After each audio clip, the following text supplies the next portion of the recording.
video we're going to talk about this drone here. A very special drone because we assembled it completely from scratch.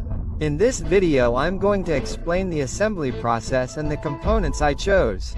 I'll give you some very important advice that you have to keep in mind when assembling any type of FPV drone, and of course we're going to test it out on the flying field and see what the results are. Right now it looks very nice, very complete and very everything, but this obviously didn't come like this. If not, look at it. An FPV drone before assembling it, well, this is how it would look, honestly. Well, we have boxes everywhere. Here we have our frame stored, and well, we also have to assemble it. So here we have enough for a while.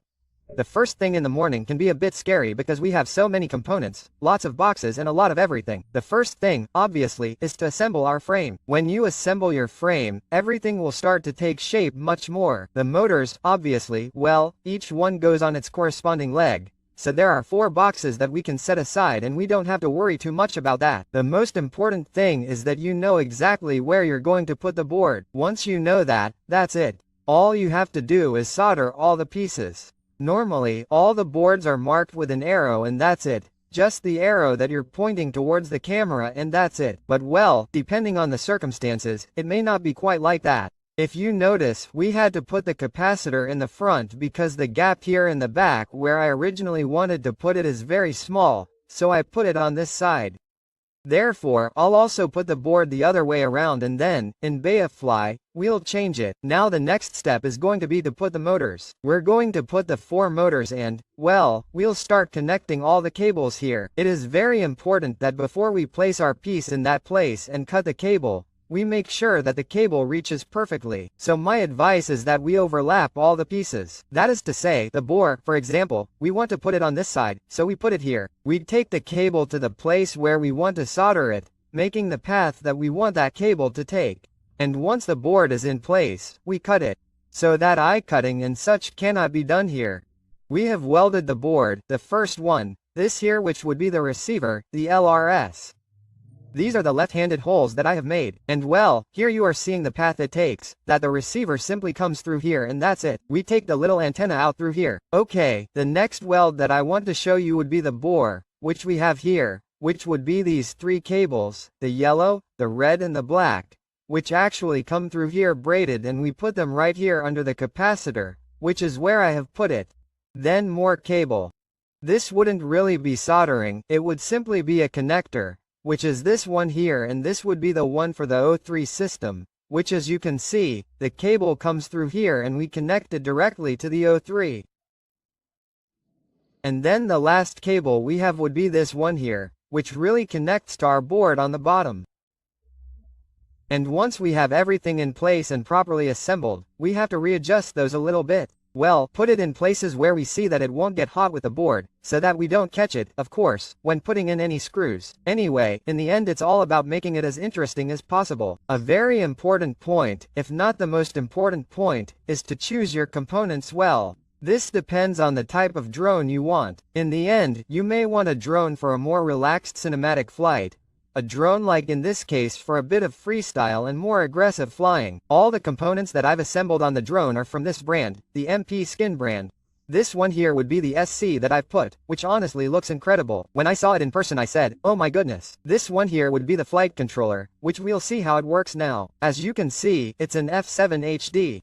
The receiver I've chosen is this one here from the Beta FPV brand. I have this receiver for all my drones and the truth is that I'm very happy with it. It's economical, it works well and well, it's the one I always buy. And in my case I chose these motors here, Neo 2207-1950KV.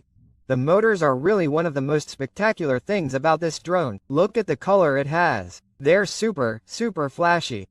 The contrast it has with these green touches and also with the ribbon.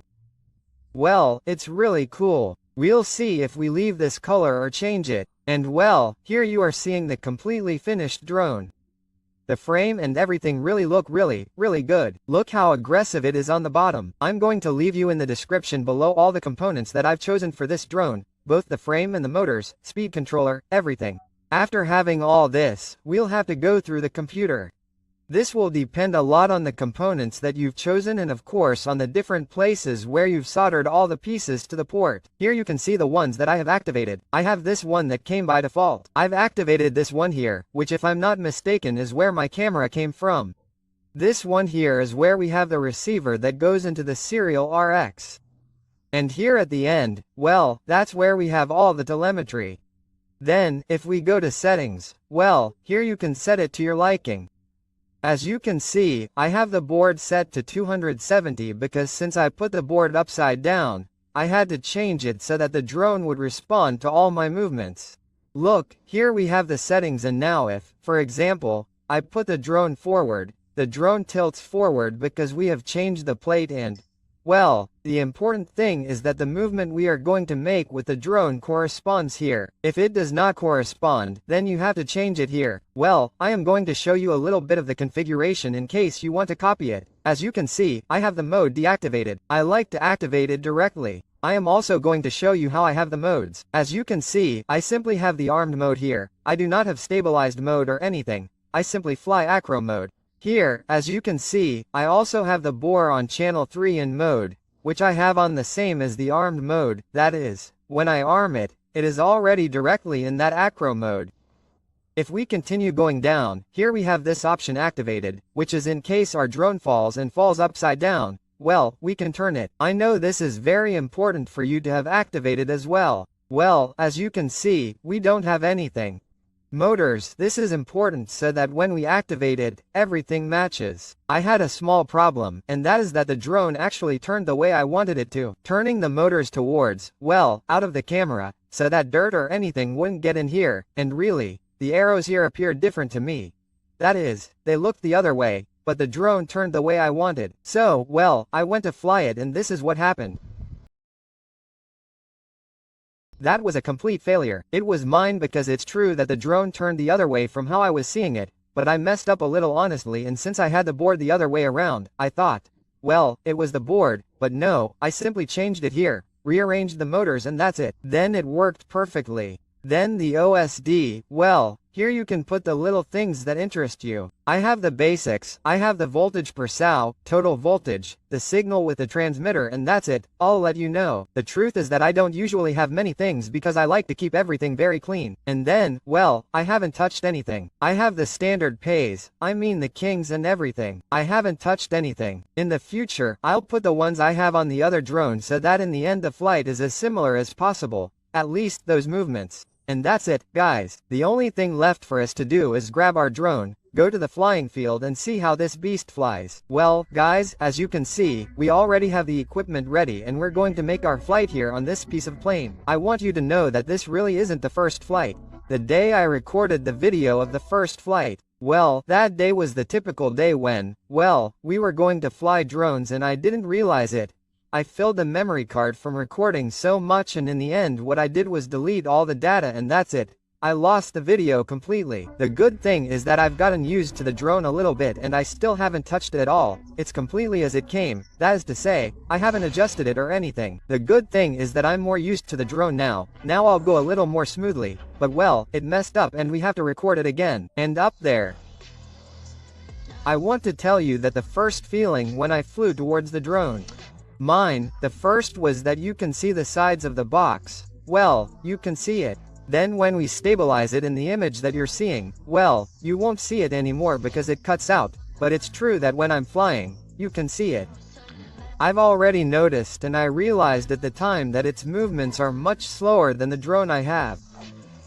That is to say, I will have to adjust it because it is true that the drone feels quite slower when it makes a turn. The flight, as you can see, is very smooth, it has no vibrations. That was something that worried me a lot, and look when we were falling and we recovered here. Normally the drones, well, at least the one I had, gave me a lot of vibrations in this one, honestly, it doesn't give me any and as soon as I saw that it didn't, I was very, very happy. Do you see how well it recovers? I am very happy, honestly. It is also true that I really enjoyed my first FPV flight after configuring it and so on, but this one, of course, in the end, assembling it yourself, it's like, man, this is flying thanks to what I've done. And well, the feeling is a little different and then like normal. well, you'll get used to it. The quality of the O3, well, as you can imagine, is spectacular. Some people are asking me if I could put 4 on it, and I want to tell you that no. At first I'm going to continue flying my freestyle drone with the O3, and I'm going to reserve the O4 for small drones, like the Pavo 20 Pro and those drones that really have the final quality. That is to say, the quality that I'm going to stick with, in the O4. For these larger drones, if they want better quality, I'll put a GoPro on them and that's it. Well, now we have the next LiPo attached, and now we're going to do a slightly more acrobatic flight, which is what this one is made for. Let's go to the motors and see how it goes. As we said before, I think I'll touch up the roller because it's true that I notice it's very smooth. The movements, well, it's true that I noticed it was a little slower here at first when making a turn or something. And well, now I'm going to do a little more. Let's go into one of these booths and see what we can see here. The bad thing here is that we have a lot of wire. If you notice, it's not just the beam, just the wires that we have in the middle. We would love to get in here. We almost killed ourselves. But that trick is one that I was trying to practice the other day. I was doing it like this, hitting it like this, and I'll try it the other way, and it's true that I couldn't do it, and now it's almost unintentionally, honestly.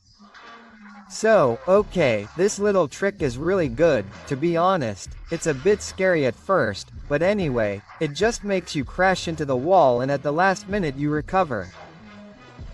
Anyway, guys, as you can see, the behavior of this drone for freestyle, right now, is a bit slow for my taste, for what I'm used to. But it's true that, well, in the end, by leaving my adjustment or also getting used to it, but it's true that I don't want to get used to these movements, because they're very soft and no, of course, I'm not interested, at least for the flying style that I have.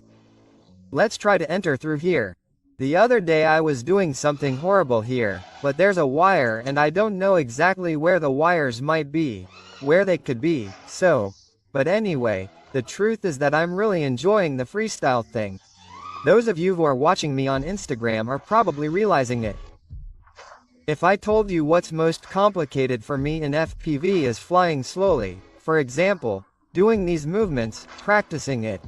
I recommend that you practice these little things. If I manage to master these little things, then do some flying, the typical stuff, these things, I find it easier. Well, obviously it depends on what you do. If you maybe jump butt first through a window, well, that's another story. Just enter here and that's it. Leave the drone here in a static position, try to control it so it doesn't go to one side, that is, take it exactly where you want. If you master that, believe me, when it's time to do a trick or something, damn, the wires, when it's time to do a trick or something, it'll help you a lot. I've been flying for 5 minutes now. I want to tell you that I tried to fly the drone very slowly, without accelerating, flying very smoothly, and I got 9 minutes out of it. Seriously, it's outrageous. Obviously it's very, very strange for it to fly like that. It doesn't have a GoPro or anything on it either. I mean, it's a bit strange.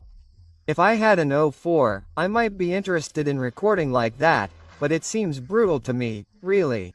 Well guys, I'm very happy with the drone. Honestly, I was really sad when I realized that the video was deleted because it was my first real flight and I was really, really excited because, after all, it is a drone that I have assembled from scratch and, well, I was really excited to bring you that video.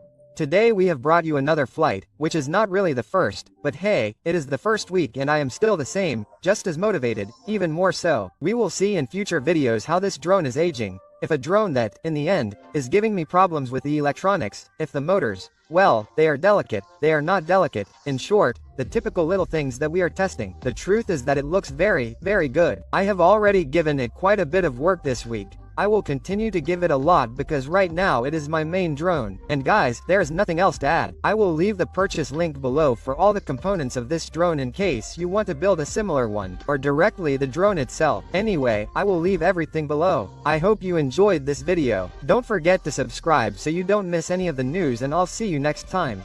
Cheers.